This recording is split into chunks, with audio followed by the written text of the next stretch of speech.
Welcome back, everyone, to more from the Sable Eyes. I'm here today with Jordan. How are we doing, Jordan? I'm doing well, thanks.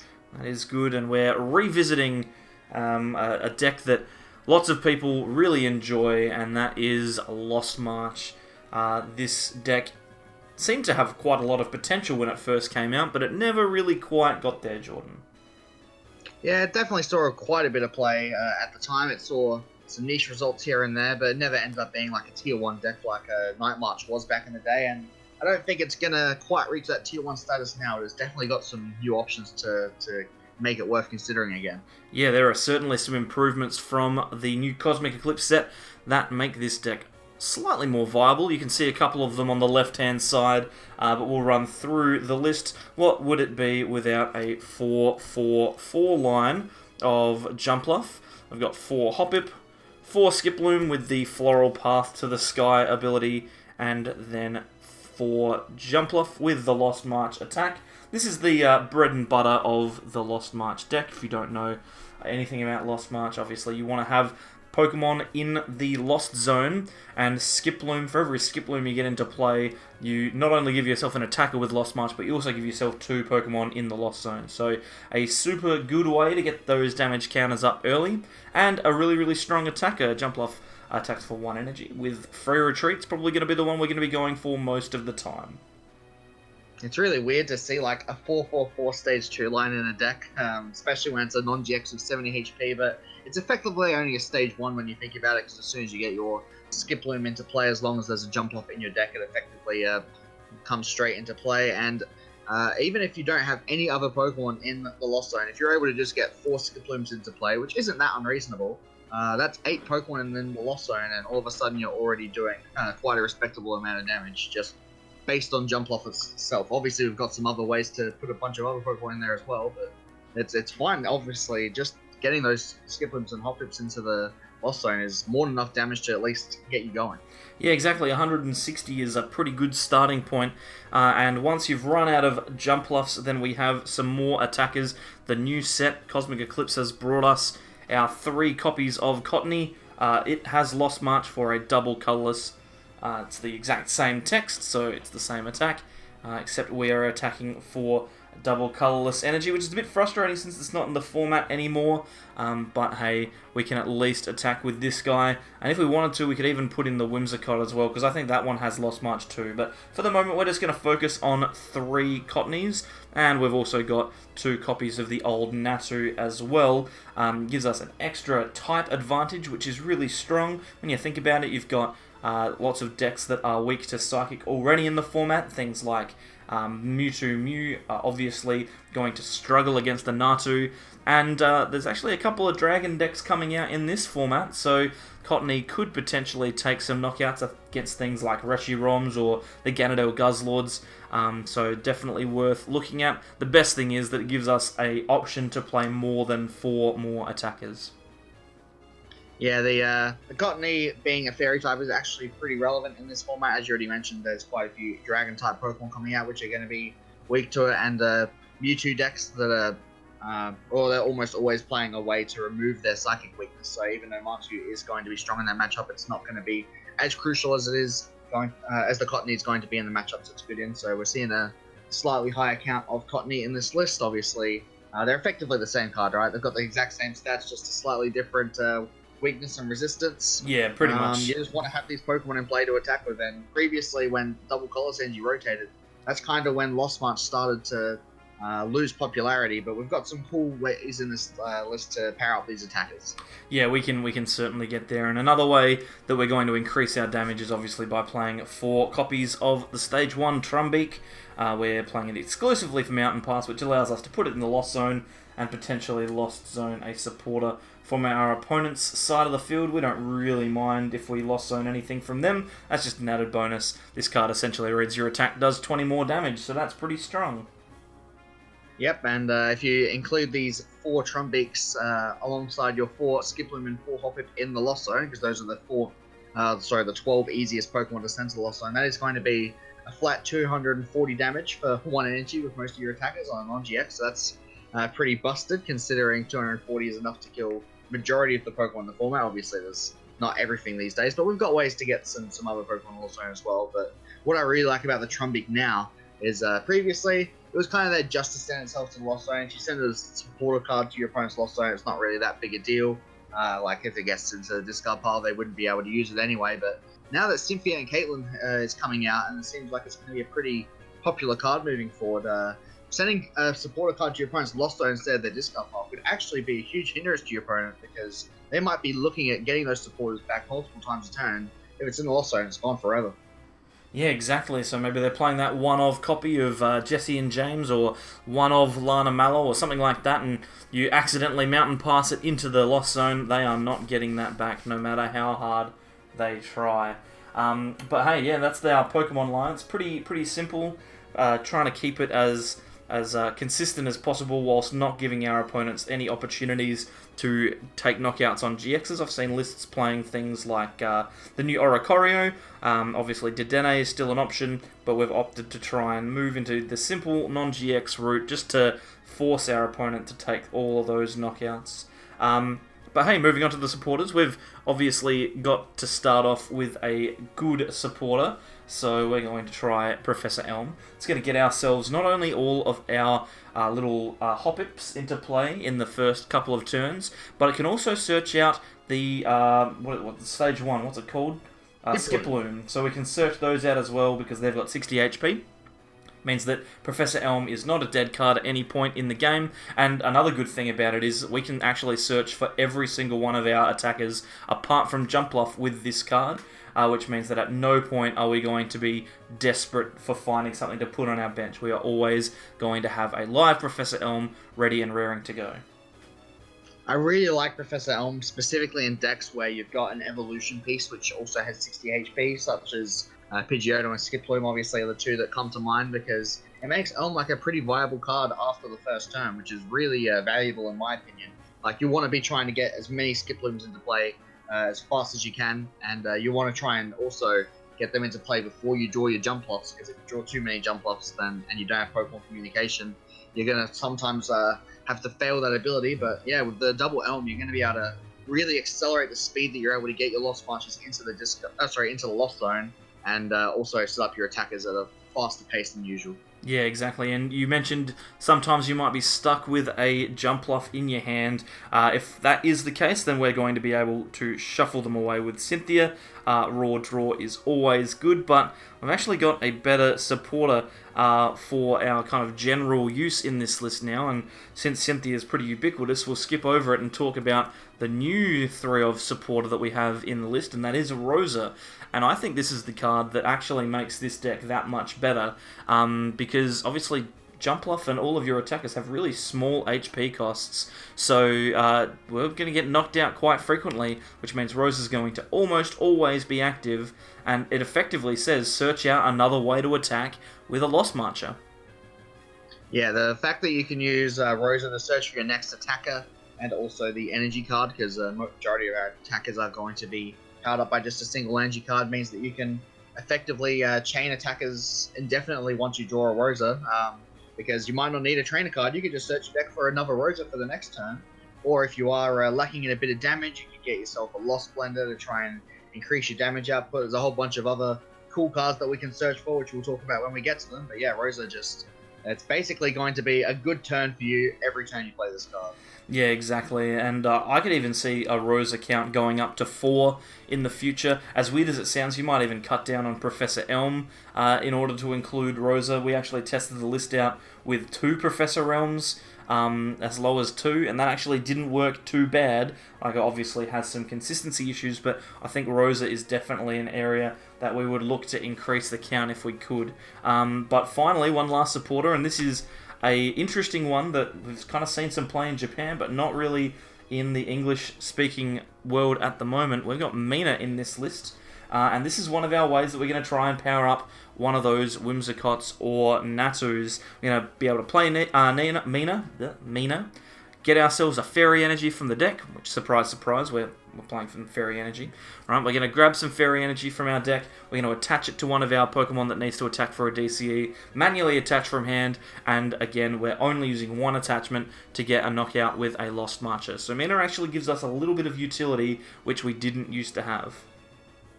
And you might be thinking it's a little awkward to find that one-off Mina at the turn you need it, because you're certainly going to need it on a fairly specific turn.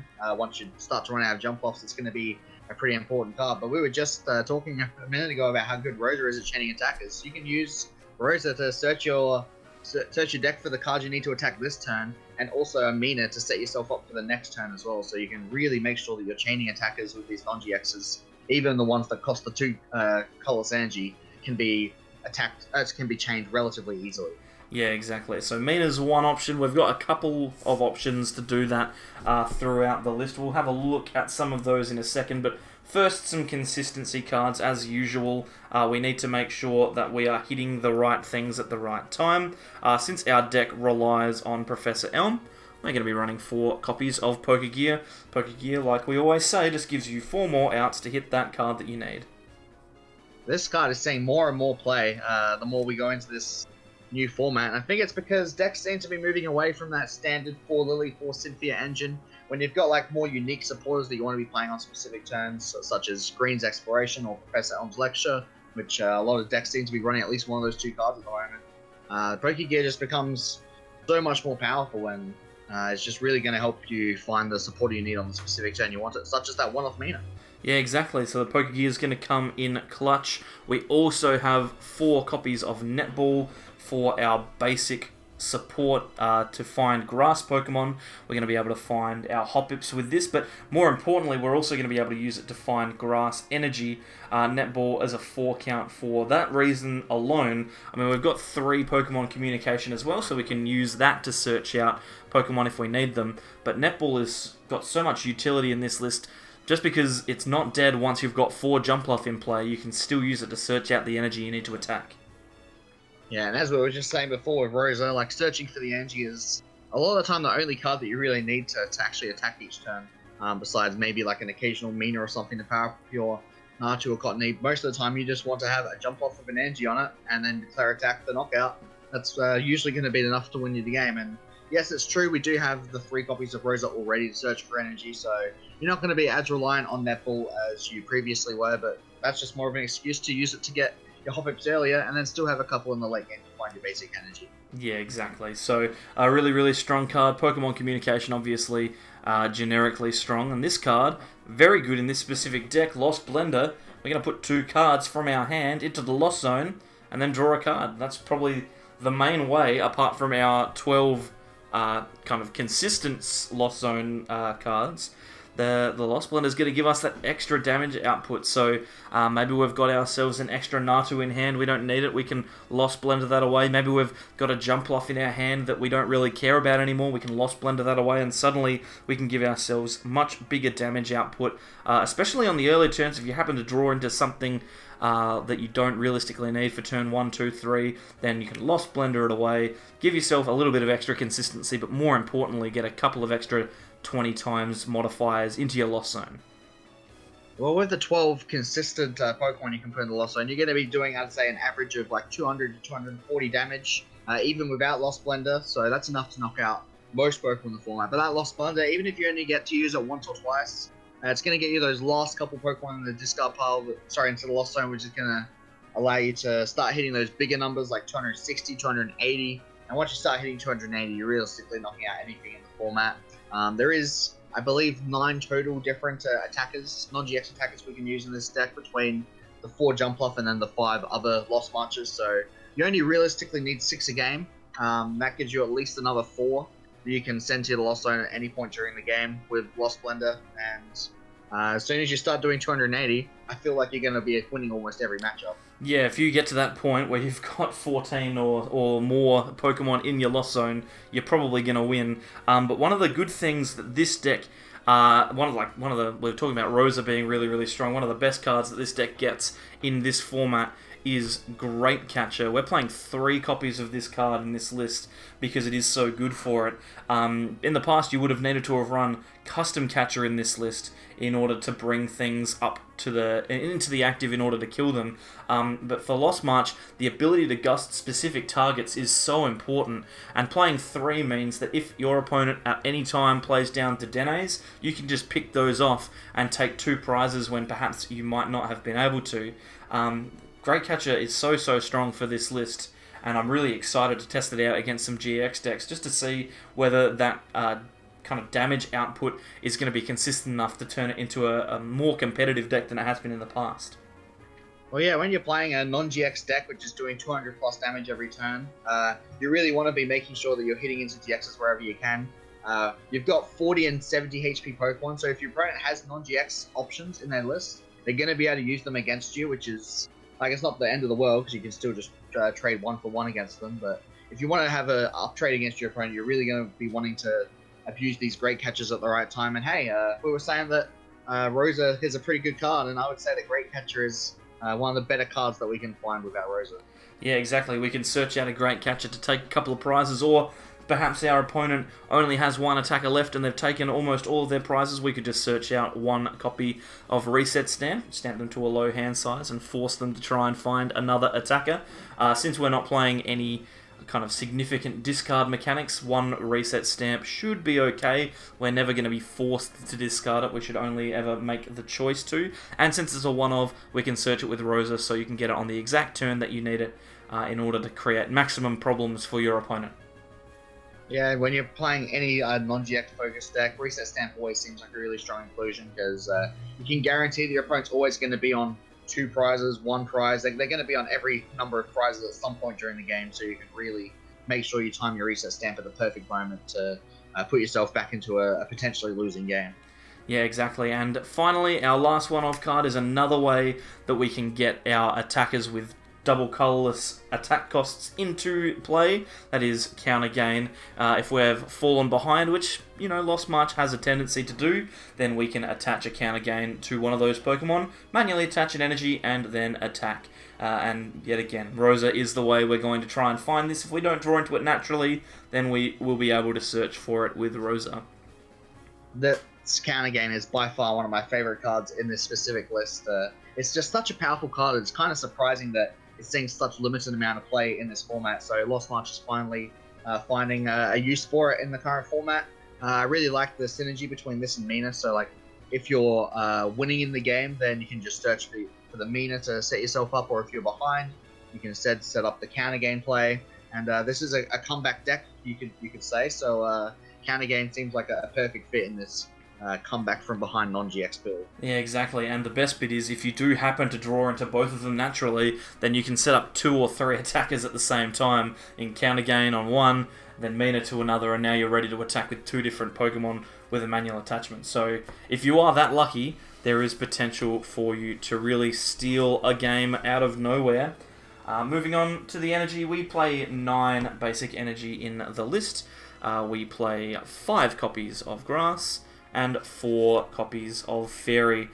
We play 5 copies of Grass because obviously we need at least 4 in order to attack with a Jumpluff every single turn, and we have 4 Fairy because it's probably enough that at the point of the game when we want to play Mina, there'll still be 1 in the deck. There probably is some flexibility, like you could probably move that to make it make the Fairy a Grass if you want, but we think that 5 and 4 is probably the way to go. Yeah, either way is fine. Unless you prize a whole bunch of Grass Energy, you're never usually going to get punished for not having access to them, because we've got 4 copies of Netball, we've got the 3 copies of Rosa. You should be able to find the Grass Energy when you need them, as long as they're not in the discard pile or in the prize cards. And the Fairy Energy, you only really need 1 a game. It does work as your manual attachment every time you want to attack with either Natu or Cottony, so you may as well be attaching the Fairies if you've got them instead of Grass. But yeah, as long as you've got the 1 Fairy Energy in your deck for the Mina, you should be okay to pull off all of the attacks that you need to do, and it's going to be pretty consistent to find your Fairy Energy in the deck when you're playing 4. Yeah, exactly. And realistically, we're hoping to only ever have to attack 3 times. If we can attack 3 times and win a game, we'll be really happy. Obviously, sometimes it's not going to happen, but hey, it's definitely worth a shot. Thanks, Jordan, for coming along and sharing this list. I think we're going to see it against a couple of interesting decks over the next couple of days, so I'm looking forward to that. Yeah, me too. I've never really been too big a fan of Lost March back in like the previous iteration of the deck, but now that it's got a few new tools, I'm really excited to play the Rosa engine, and I'm just a big fan of Rosa in general. So it'll be cool to see how it goes against some of the other competitive decks in this format. Certainly will. Thanks everyone for coming along. If you like the content, then consider subscribing by clicking the Sableye in the middle of the screen. I just realised that I didn't even do the thing that I normally do and put the Pokemon out. That's a jump off for you. There you go. Click the Sableye to subscribe. On the left-hand side, some videos that YouTube thinks you'll like, and on the right, we have our Cosmic Eclipse playlist on Facebook and Twitter. We are at the Sableyes_YT, so come and have a chat with us there. Apart from that, thanks everyone for coming along, and we'll see you all next time for more from the Sableyes. Bye.